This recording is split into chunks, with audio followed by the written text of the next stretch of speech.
السلام علیکم. امید دی چې ټول به ټیک ټاک یې روغ جوړ به یې. په نننۍ ویډیو کې به موږ د کلاس 10 میتھس exercise 3.1 question number 7 solve کوو.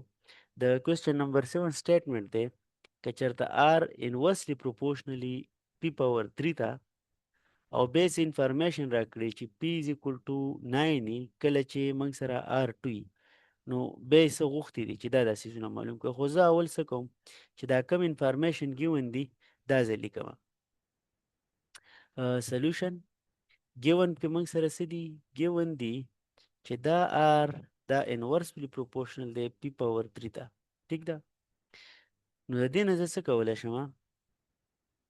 دا آر از اکول ټو دا زه ډایرکټ لیکلی شم چې کې ډیوایډډ بای پی پاور 3، او دا موږ تېرې ویډیوګانو کې او دې ټولو هر څه کې ایکسپلین کړي دي چې دا کې چې کوم دی دا کانسټنټ اف پروپورشنلیټي دی. د دې پروپورشنلیټي چې موږ دې ایکویلیټي ته چینج کوو نو دې نه موږ سره کې راځي. ټیک ده، یو کې پکې ایکسټرا راځي لکه څنګه چې نیوټن لاګانو کې او ګاز لا او دا ټولو کې یو پروپورشنلیټي چې کله موږ ایکویلیټي ته چینج کوو نو په دې کې یو کانسټنټ ټرم راځي. ټیک ده جی.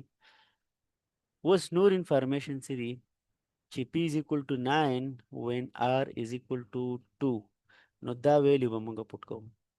دلته ولیکم چې پټ p is equal to 9 and r is equal to 2، او دې له زه یو نوم ورکوم چې equation 1. په equation 1 کې دا پټ کړئ. نو equation 1 کې چې دا پټ کړئ دا به 2 شي is equal to k divided by p په ځای 9، او ګوره 9 باندې بره دلته به کیوب هم راشي ځکه چې p باندې هم کیوب دی که نه. نو دلته کې رف کې لږ کار کوم. 9 پاور 3 مطلب دی چې 9 ملټیپلای 9 ملټیپلای 9. نو ګوره 2 نه چې ملټیپلای کې دی نه هو راځي 81، بیا یو سره یو ملټیپلای کې نو 9 کم 9 او د دې 9 او 8 چې ملټیپلای کې دې نه به راشي 72. نو دا چې کوم سیز دی دا د 729 برابر شو.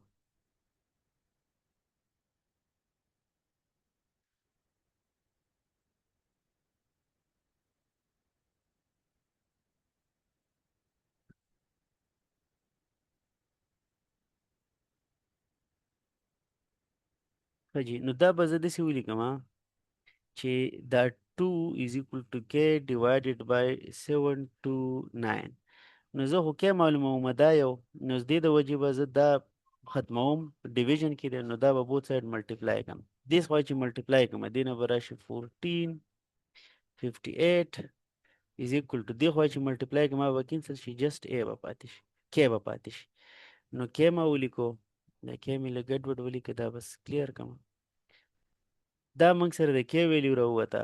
دې نه بعد به موږ څه کوو؟ دا کې ویلیو به د ایکویشن 1 کې پټ کوو. پټ in equation 1، دی equation 1 کې به پټ کوو. چې رف ورک ختم کړم نو equation 1 کې چې زه دا پټ کړم دا به موږ سره راشي r is equal to 1458 divided by p power 3. دې له به زه ورکړم equation 1. دا دې شو موږ سره equation 1. نو اوس به زه څه کوم؟ ګوره دا a نمبر چې زه فایند کوم دا یو دی. نو p ډایرکټ به زه وایم چې پټ p is equal to 3 and equation 1. دې equation له نوم چینج کې a، نو equation a کې واچوئ. نو ګورئ r is equal to 1458 divided by 3 او خو پاور هم پې دی 3 پاور 3 نه 27 راځي، نو 1458 divided by 27. نو دا به زه اوس په کالکولیټر باندې وکړم او دې نه به موږ سره راشي 54، یعنې r is equal to 54. دا ویلیو موږ سره د r راووته. سیمیلرلی پارت 2 به تاسو څنګه سالف کوئ؟ پارت 2 کې به صرف r1/4 پټ کوئ. پوینټ پټ r is equal to 1/4 ان equation کوم equation کې؟ په دې equation a کې، دا یو equation کې. نو r is equal to r په ځای خو به زه اوس 1/4 اچوم is equal to 1458 divided by p power 3. ټیک شو. نو ګورئ دا خو زه داسې کولی شم چې دا رسیپروکل واخلم. رسیپروکل چې زه واخلم د دې نو دا 4 به بره لاړ شي، پی پاور 3 به هم بره لاړ شي او دا 1458 چې کوم دی دا به لاندې راشي او دا به زه دې لاندې 1 کراس ملټیپلای به وکړم نو دا به راشي 4 ملټیپلای 1458 is equal to p power 3. دا دواړه ملټیپلای کوي.